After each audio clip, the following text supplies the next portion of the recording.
Hey everybody, welcome to Hang with Willie. This is episode number 2. Today we're going to be talking about blues and boogie piano.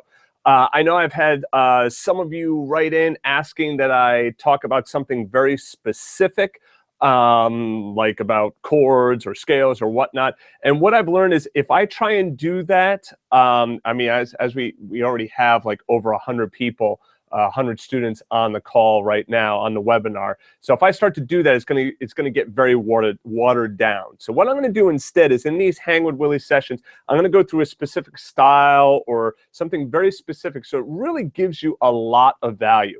If you want me to talk about something specific, the best thing you can do is when you sign up for that webinar to fill out that survey. And I'll probably end up sending some other surveys down the road as well. So fill those out because I really do read all of those. And that's what I build all of these lessons from. All right, so anyway, today's lesson is on blues and boogie piano. This is probably the second most popular style on the site, second to jazz. So I really wanted to give it some time in this Hangout session.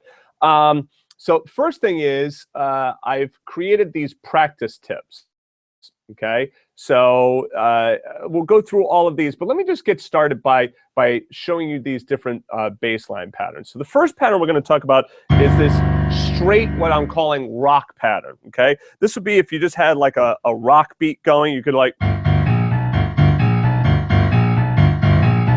And all I'm doing is I'm playing I'm thinking of this as a G7 chord, okay? And this is the root and the 5th of the chord, and it goes up to the 3rd, the flat 3. I'm playing that with my middle finger, and then you could either slide up to the natural 3rd, or you could use your 2nd finger, whichever feels most comfortable. So you notice that it gives it a minor major feel. So you get like a G minor sound and a G major sound.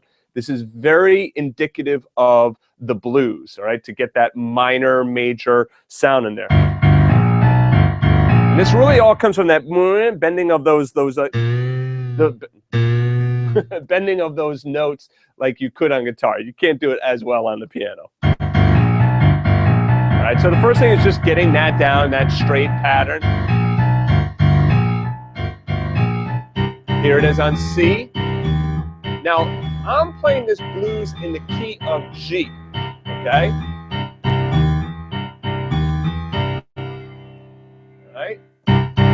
If I go up to the key of D, notice what happens now.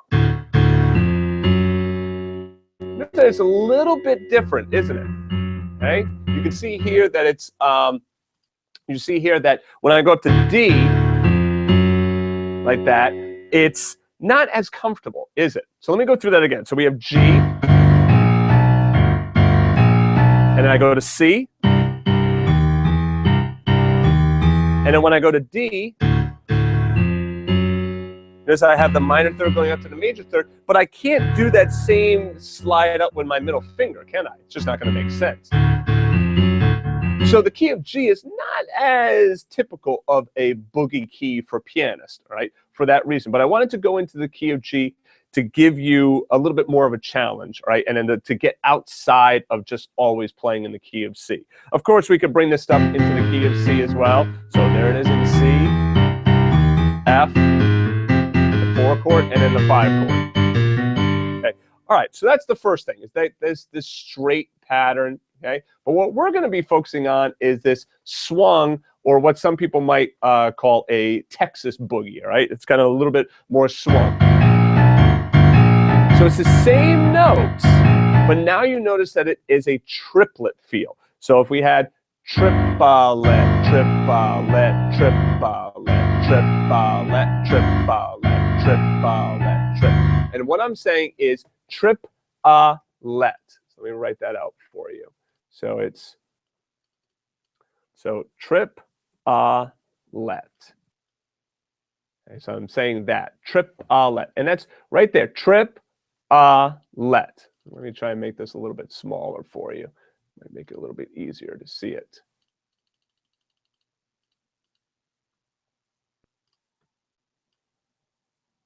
Okay, so what's happening here is we have,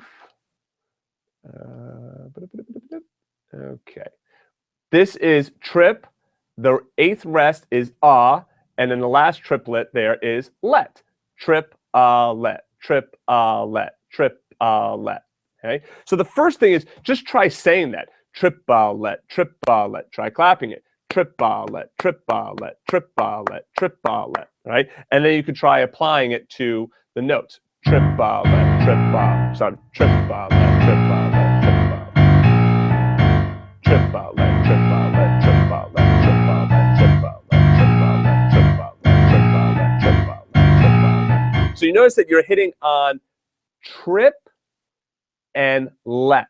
The is left out. Another way of looking at this is it's really swing eighth notes. D, ba, D, ba, D, ba, D, ba, D, ba, D.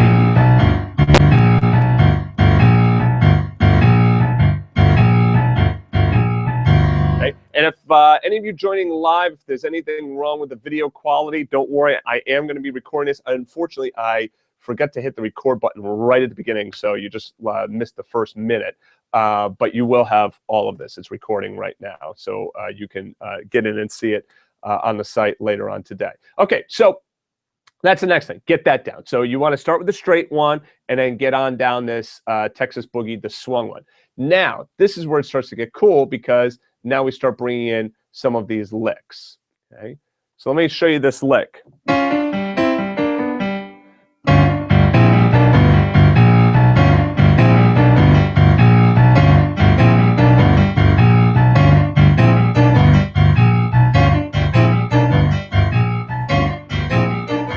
Right? So now the next phase is to break this lick down into parts. So I'll be honest with you, this pattern down here is not my go-to pattern. I would normally not do that pattern right away for boogie. A lot of times I like that kind of stuff, breaking up like that, or that, or that pattern. I go through all of those in various lessons. So I like those patterns. I really never got into this pattern. And the reason that I chose it for the Hang with Willie is because I want to show you how I go through it. You'll notice that I'll probably make some mistakes as well. I want you to see how I break this stuff down so that I can practice it and get better at it. All right, so now let's go ahead, let's jump on down to those practice steps. The first one is play the left hand pattern by itself. Okay, so like, get that down. You can do the straight one if you want. You could add that on. But for right now, we're going to focus on that swung pattern, that triplet feel. Okay, so bam, we got that. Check. Now the next thing is to play the right hand lick by itself. Let me go ahead and just show you that lick. Now, you notice that we have this tie going on right here. See that tie?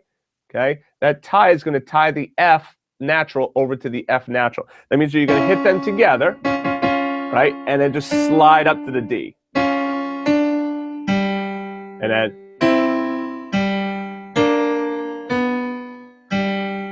so again, using that triplet vocalization, we have triplet, triplet, triplet, triplet, triplet, triplet, triplet, triplet, triplet. Now, some students swear by the vocalization. They do it. Other students don't want to do the vocalization. They feel self-conscious, whatever. I can tell you the vocalization works. All right. So just saying that trip-let. Remember, trip is the first triplet, first eighth note in the triplet. Is the middle one, and let is the last one. You could say 1, 2, 3, 2, 2, 3. You could also do the subdivision method: 1E, 2E, 3E, 4E. It doesn't matter which method you use, but vocalizing that rhythm will help you to be able to get down the rhythm of this lick and any other lick. So again, it's trip-a-let, trip-a-let, trip-a-let, trip-a-let, trip-a-let, trip-a-let. Okay, so now the next step. All right, so let's go back down to our practice steps. All right, play the right hand lick by itself. Okay, fine. Now play the simple accompaniment pattern, hands together. So what I like to do is, rather than jumping right into that thing, go to a simple pattern, right? Just a simple.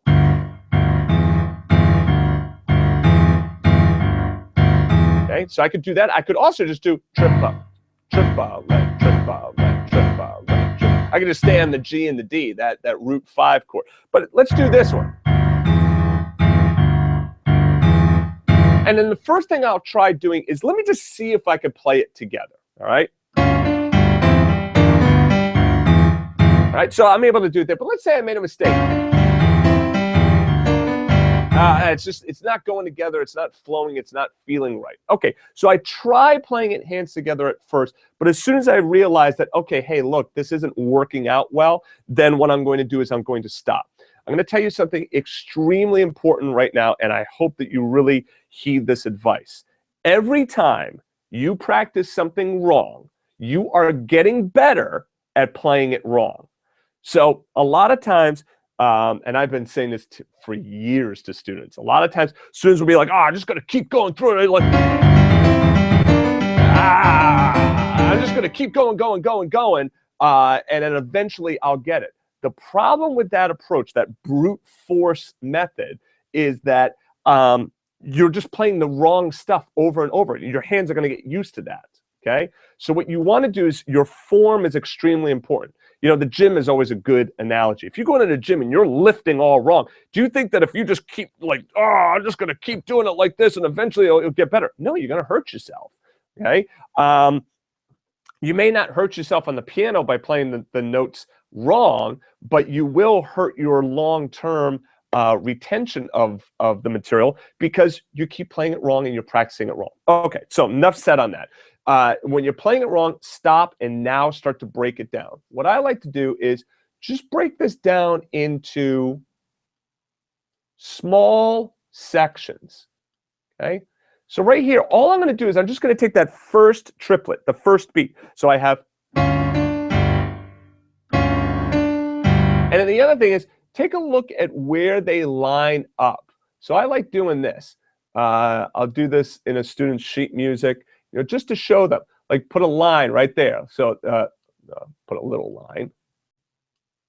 Okay. Whoops. So you can see that they line up there, right? And then do they line up here? So look at where they line up. So you can see that right here, the notes line up. Okay, the notes are actually, all right, they're vertically up and down from one another. So this means you play them together. Right here, yes, this lines up, but it lines up with a what? With a rest. That means you're playing nothing in the left hand. And then finally, they line up again here. So it means you play them hands together. Now, for those of you that already know, that's pretty simple. But one thing is that if you know how to read music, sometimes you forget, hey, let me just double check line up, all right? So it's really important to really look at where these things line up. It will help you and save you time. So we have together and then by itself. Now, I will tell you that you out for a quarter note if you want. So you could just keep holding it. I put the rest in there just to make it real clear that nothing is playing in the left hand. So if you wanted to hold this out for a quarter note, which I will be doing, so.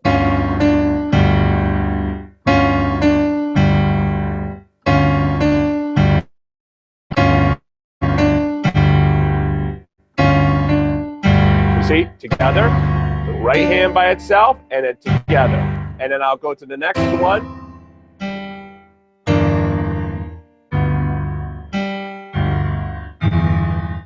Now, in doing this method, you're going to notice that you're probably going to sound much worse than you want to sound. All right, you're going to be making these sounds of like, I don't like the sound of that. Oof, that sounds terrible, right? But the reality is this tension that's created will get resolved, all right, very quickly as soon as you play it up to speed. Remember, music is about tension and release, okay? We could say that that's, life in general. It's drama. Drama is tension and release, okay? So when you get it up to speed, it sounds fine, okay? All right, so now, once we can do this whole lick with that simple accompaniment, the next thing, all right, so step 3, play the simple accompaniment pattern, hands together. Check, we got that. Okay, so now the next thing is, play the lick with the boogie accompaniment. Again, notice, pay attention to where the hands meet up. Okay, so where are the hands going to be playing together? Okay, so let's move on to that one. So now let's go ahead down there. Let me bring this down too.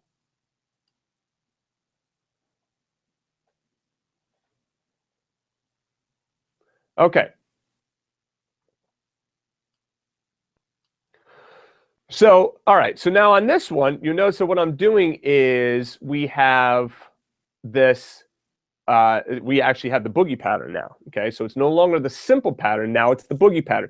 Again, take one beat at a time. So just do, we've already done that one from the simple pattern, right? But now let's do this one. So we have, and then start right there.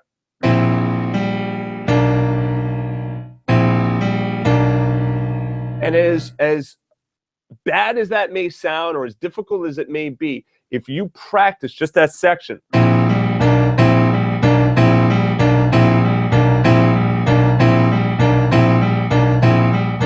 you ever like looped a section of an audio file or an album, and you hear that's what this sounds like.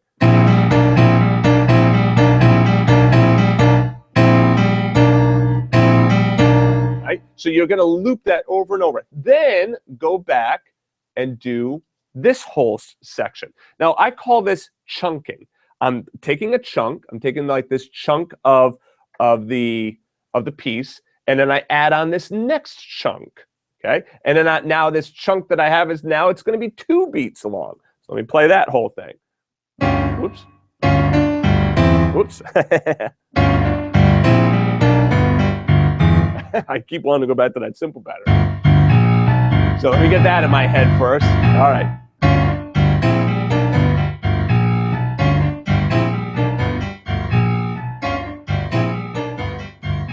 Now, what am I doing wrong? Okay, I'm going to play it again. What I'm talking about is doing this chunk right here. Tell me what I'm doing wrong.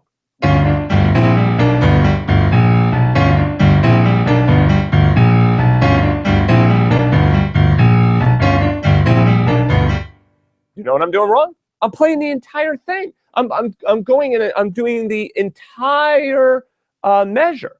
Now you might ask, well, why is that wrong? If you can do it, why not do it? Because by playing just this, that's a challenge.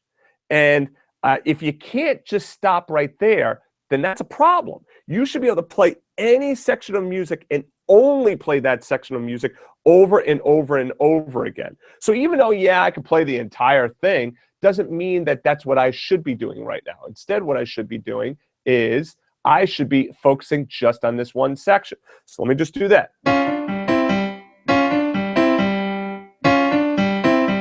Okay, so.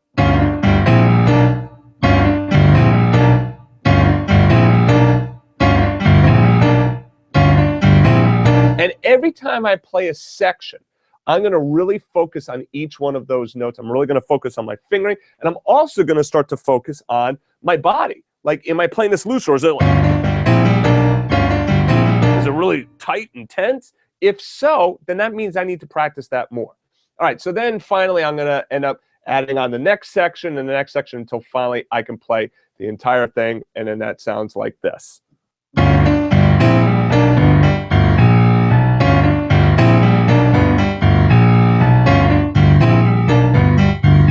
All right, so now, once I can do that, back down to here. Now, break the measure into chunks. Bam, we did that as well. Now, transpose to a new chord or a new key. So now, let's do that. Let's take this, and let's bring it down here. Whoops.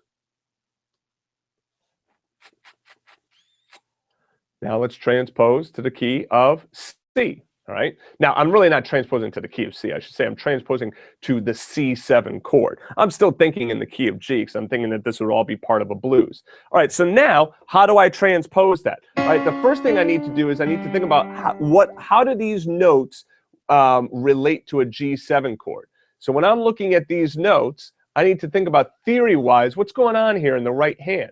Well, it's actually not that difficult. These are my blues notes, the flat 3 and the flat 5. So I have the flat 5 and the flatted 7th going up to the 5th and the 7th. Then I come down to the root. And then you'll notice that I kind of have like this G7, and then this is kind of like a C major triad in second inversion. So first thing to notice is take a look at the bottom note. Bam, bam, bam. G, G, G. So whatever this chord is right here, you're going to keep coming back to that bottom note. Also, take a look at this first part right here. So this first part, we have the 5th and the 7th, but we have that little grace note going into the 5th and the 7th. And then from here, it's not as difficult to figure out how to walk on down. The next part is to notice this right here. This is the natural third, and then that's the 5th. So it's 3 and 5, the B and the D there. So it's not going to the flat. It does the grace note ahead of time. Oops. Yeah, man. Yeah, man. No, I can't select that arrow anymore. Here we go. So over here, it goes to that flatted third, all right? And then it resolves up to the natural third. Okay, so now when we move on to C, all right? Now what do you notice here? Okay, so here, so again, I'm going to that grace note going up to the 5th and the 7th. So there's the 5th and the 7th of C. Notice I keep coming back to that C. I keep coming back to the root.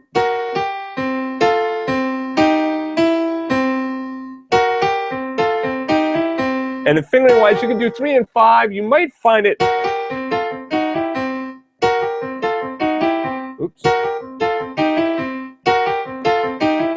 You might be able to get away with 2 and 4 depending on your hand size. And then I would definitely do 3 and 5 there. And then 2 and 4 up to 2 and 4.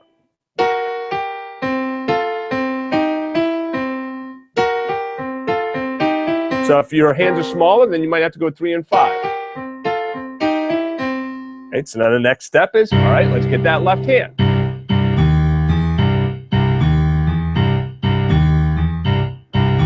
And then what we're going to do is now, obviously, we're going to put this hands together, okay? Now, again, start by trying to do it hands together. Wow, no. Now, should I keep just barreling through this and keep playing it over and over until I finally get it right? No, of course not. Because if I do that, every time I play something wrong at the piano, I am teaching my body how to play it wrong. Remember that playing the piano is not just a mental thing. It is physical as well. Every time that your body learns a motion, it starts to imprint, all right? This is your kinesthetic memory, right? Just like, you're able to walk into a dark room, your bedroom, and you know where things are. That's why you don't constantly bump into things in the middle of the night. But if you went into a brand new room, now you're going to start bumping into things because you don't know where they are. We build a kinesthetic memory. You most certainly build it on your hands. A good way of testing that is if you play a C chord, do you need to think about what all those notes are? No, you can probably just get right to it. So the point is, every time you play something wrong, you're building up your kinesthetic memory and teaching it how to hit the wrong notes. So make sure that, all right, I tried to play it once or twice, 3 times, couldn't get it. Let me break it down. Let me just do the right hand.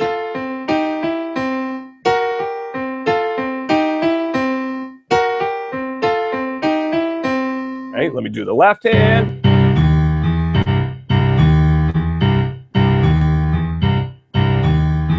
Okay, good. All right, so now let me try doing this, you know, just in chunks. All right, so all I'm going to do is I'm going to do that first beat.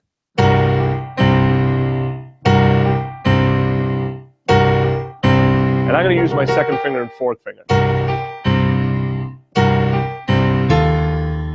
And then I can even just add on. So just add on one more little step. Now, those spots that sound really tense, it's great, right? And the reason that it's so good is because it's going to force you to really think about the notes and look at the music and check out again, like, okay, wait a second. What are those notes? Is that really, okay, an F and an A? All right, yeah, and that's a D sharp down there, okay. Yeah, that's right. All right, so now I know what I got to do. So I do that whole section, okay? Now I can add on one more note.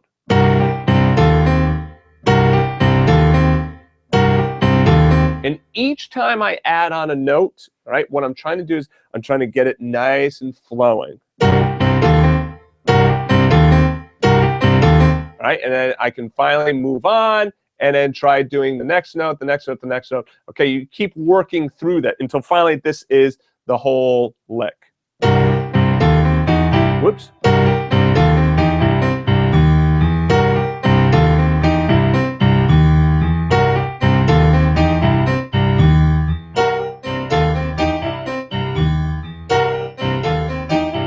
Right? Okay, so now back to my practice tips here. Okay, so break the measure, transpose a new key, play each pattern with the jam track now. All right, so we got a jam track here, okay, that students can log in today, go to the courses. You'll see the Hang with Willie #2, and you can download the jam track. So let me go ahead and play this jam track.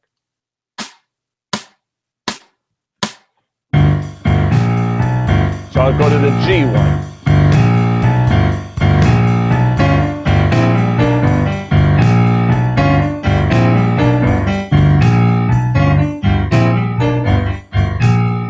Try going to C.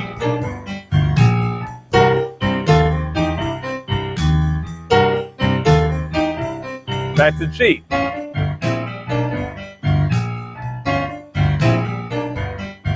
Just try going G, then C, G, then C.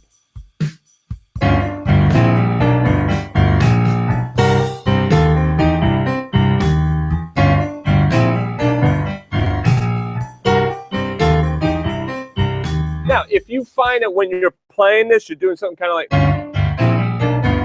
and you're having difficulty with that, then just wait a measure. So, in other words, do this. Whoops.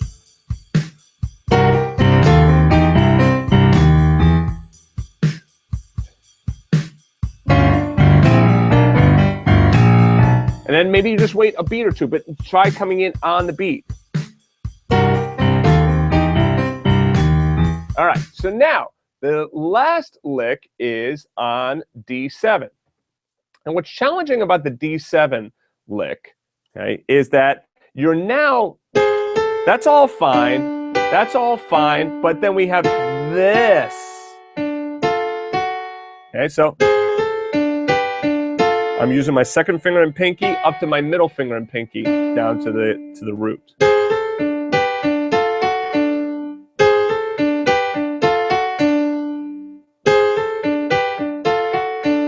And you see how sometimes I'll hold out that top note. That's absolutely fine if you want to do that.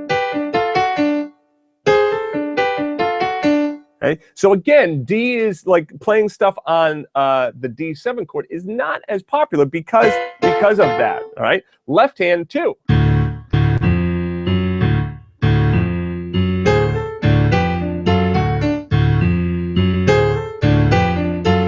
Whoops.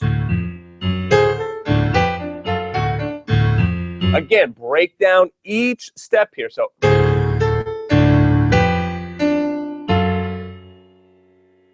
Okay.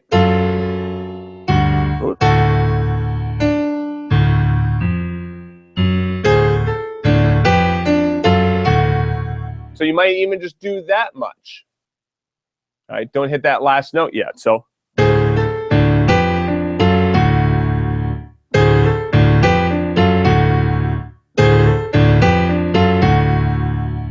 So again, I can't stress enough breaking down into chunks, okay? So like you might just take that one part, then add on one more note at a time. Now, this may take you, you may spend all day, your entire practice session, just working through this D7 chord, okay? You may decide, let me take this lick and this left-hand pattern and do it on as many different chords as I can. Let me do it on F. Yeah, let's do it here.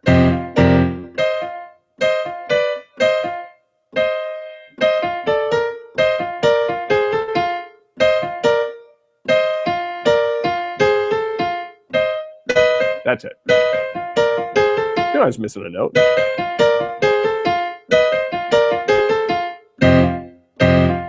Yeah.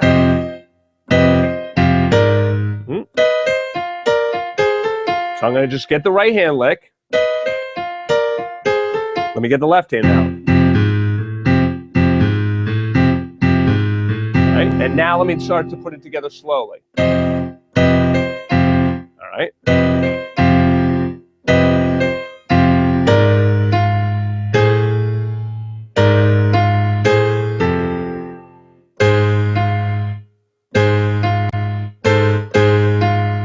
Oops. So see, I'm just taking sections of this.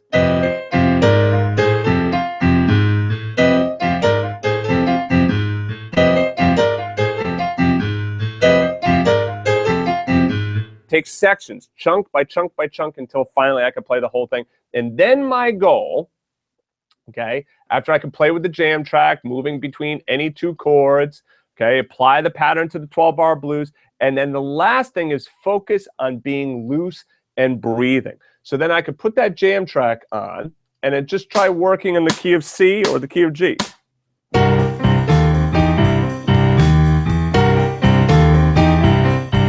Go to F.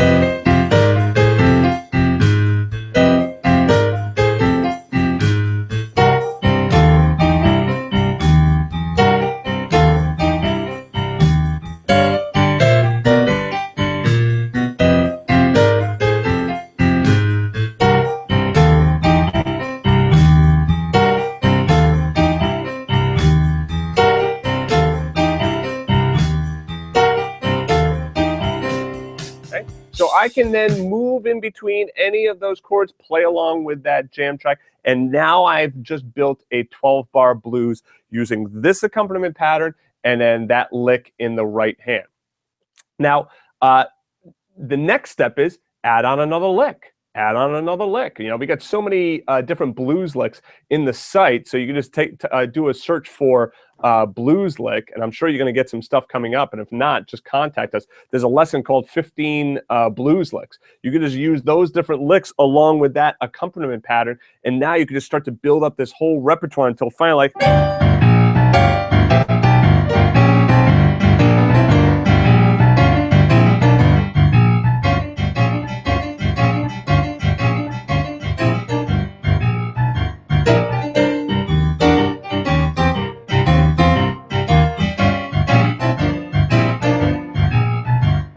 you can just keep adding to them, adding to them, adding to them. The key, though, is number 10. Okay? The key really is number 10. Focus on being loose and breathing. Where students usually are not so happy with their playing is because it sounds very stiff. So in order to get the blues playing to a point in which it sounds relaxed, you actually have to relax. And if you go through these steps, these 10 steps here, and work through each of the licks as I laid out for you, you'll notice that, oh, okay, step by step by step. It may take you, and I even said this here, okay? If you sit at the piano, tomorrow, okay, let me highlight this for you. Yeah, let me highlight it right now. Anyway, all right. So it says, if you sit at the piano tomorrow and feel like you're starting over, this is normal, right? It's normal for students to feel like, oh man, I lost everything that I gained yesterday. Okay.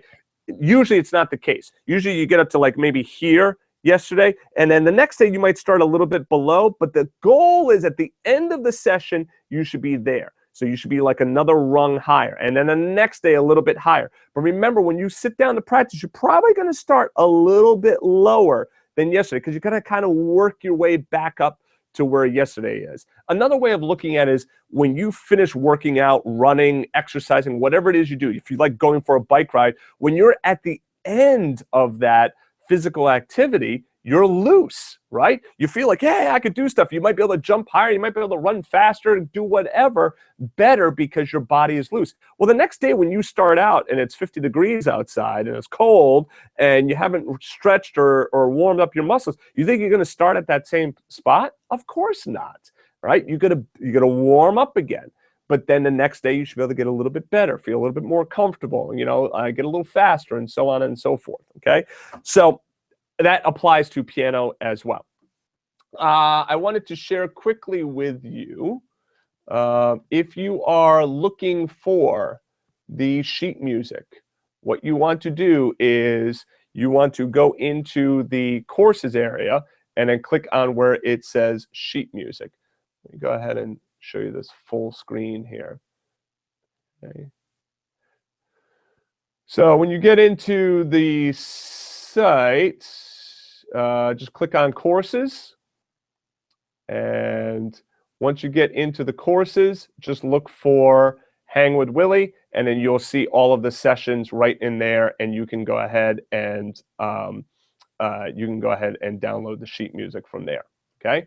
All right. So now what I'm going to do is I'm going to stay on for a little bit longer, especially since we had, I guess, some students said there were some video issues at the beginning. Hopefully that got cleared up. Some of it is just, it's Google Hangouts. Depending on where you are, there's only so much we can do. But like I said, I am recording this. Again, sorry that I forgot to hit the button right away. You really didn't miss anything, though. All right. In the beginning, I was just introducing everything. I'll stay on and I'll answer as many questions as I can for the next few minutes. So if you have questions, go ahead and ask your questions. I'll get into the chat, and then I will, answer your questions. All right. So some questions that I see here. Yeah. So it's not a triplet feel for rock. Not to say that you can't have like a rock shuffle. You can definitely have a rock shuffle, but like a Jerry Lee Lewis thing, like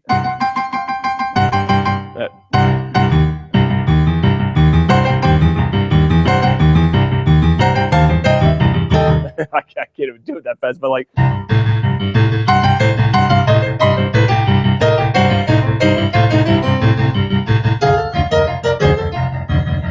that's a more straight feel, right? Versus a more swung shuffle feel. So both of them are absolutely fine. Both feels are, you might encounter either one. You could, play either one. You could say, hey, I'm not really interested in the shuffle. I just want to do the straight stuff. Or I'm not interested in the straight. I'll just do this shuffle stuff. Completely up to you. I think it's best to be able to switch between both of them. Typically, you will not switch between both of them in the middle of a song. Okay, one song, if it's starting out like in a shuffle feel, it's usually going to be a shuffle feel all the way through. Or if it's a straight feel, it'll be a straight feel all the way through as well. All right. How do you do this with music, like playing? Mike asks, how do you do this without music, like playing What's in Your Head? When you're playing the blues, there's, there is stuff in my head, obviously, right? And it's basically all the stuff that I've learned up to this point.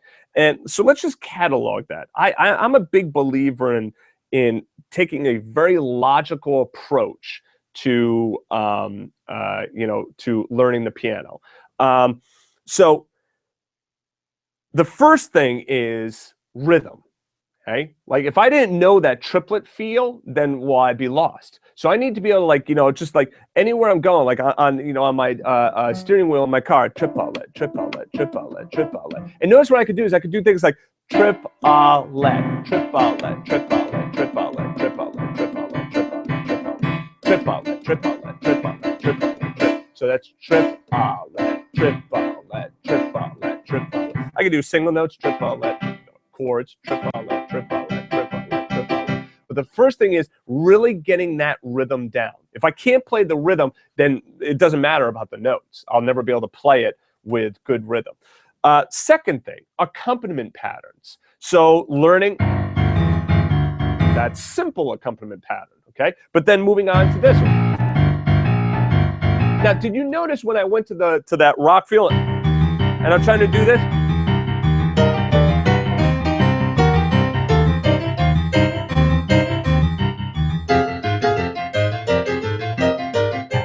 It's not quite there because honestly, I haven't played that in a while. All right, I haven't played that feel in a long time. It's just not what I'm called to do. So I would have to practice that. Right, but learning each of those accompaniment patterns, getting those down. All right, now in the right hand, it's building a catalog of licks. But more important than that, I don't want you to just be a lick player. I want you to be an improvisational player. Right, and what I mean by that is that you now start to understand, oh, if I have a rhythm and I understand chord structures, now I can create as many different licks as I want to.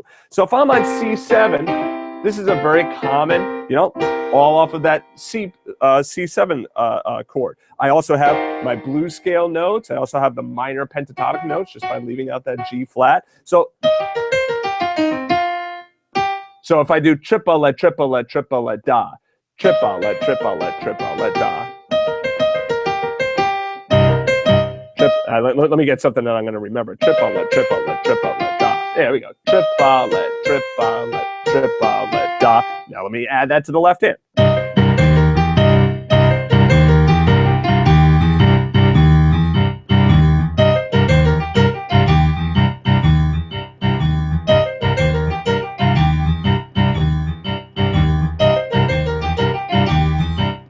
Now you notice that when I first started doing that, like it was a little bit stiff, wasn't it? But now it starts to loosen up, and it's not quite there yet, but it's getting close. Yeah. And then I can start to do things like this, where I could change the licks, same rhythm, but different notes.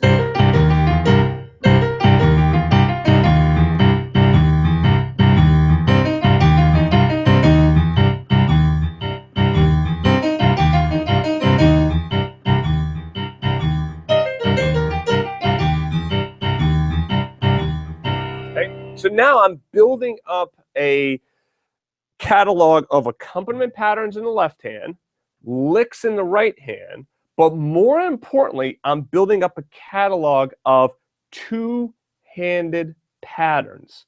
Remember what I was talking about, about 15, 20 minutes ago about kinesthetic stuff? Your body remembers these patterns. So now when I have that rhythm playing along with that left hand, does it matter what notes I play? No, of course not. Okay, look at it this way. When you walk, does it really matter what kind of shoes you have on? No. You know how to walk if you have golf shoes on, soccer cleats, sneakers, dress shoes, high heels if you're late. Well, high heels for a guy, we would have trouble walking. At least I know I would.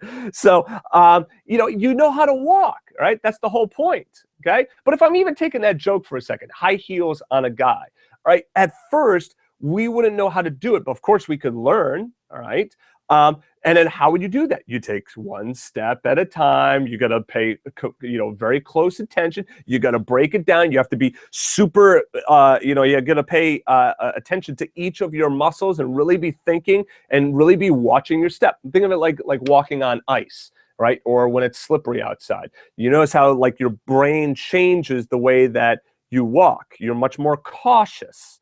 All right. So same thing happens here. The reason I'm able to play and just come up with stuff is because I've been improvising for years. I've been creating this stuff and building up this kinesthetic patterns, this, two-handed patterns for years and years and years. There are certain things that I go back to, right? So when I go to when I'm playing, whatever the style is, there are certain patterns that I'm going to go to. And that's what, as professional musicians, we call that our bag of tricks. All right.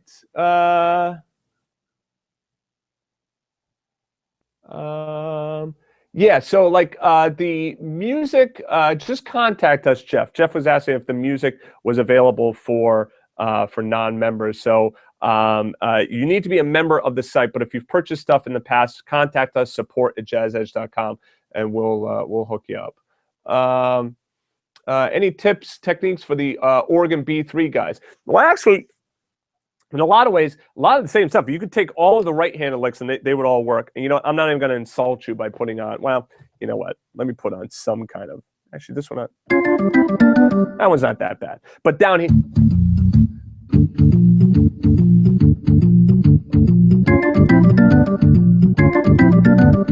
That might not work as well down there. So you might, you're going to have to understand that the virtual keyboard shifts when I go to a patch like this because it's down an octave.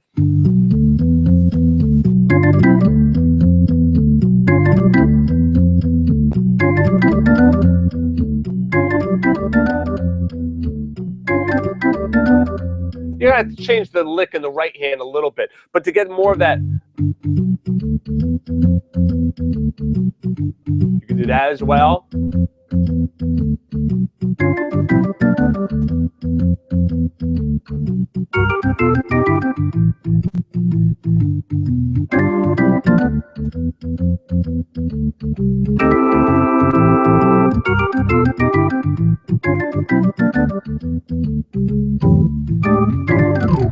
All right, so you can mess around with that. You can most certainly apply these techniques to the B3. We are going to have some new B3 lessons coming out very soon. Darby has recorded some new lessons, but I'm holding off right now because he actually hurt his finger. So I want to wait until that's all better before we release new stuff. So anyway, okay, so okay, so that's it for the questions. Remember, every Thursday I'm going to be doing this Hang with Willie, of course, barring, you know, Thanksgiving Day, holidays, and stuff like that. But I'll let you know. What you want to do is, if you have not done so already, just go to HangWithWillie.com. Okay, and thanks for checking out Hang with Willie. Let's see here. Oh, thanks for checking out Hang with Willie. There. Yeah, I see. So you should see a register button right below. Okay, so just go ahead and click on that register button, and then that's going to bring up the whole registration for you know, for the webinar. Okay, so the next webinar will be next Thursday. It's always going to be 11 a.m. Eastern time. So thank you all very much for joining me today. Be sure to check your email. I probably will send out a survey. I'd love to get your feedback. And remember also, you can post your questions in our users forum. Just go to pianowithwillie.com, and up in the top, you'll see the link for the forum. And I've been doing these Willie answers throughout the week. So it's a great way to get your music questions answered during the week. All right. So thanks again, guys, for joining me. Sorry if you had any technical issues, but we'll get that worked out as we go. And I will see you guys next week.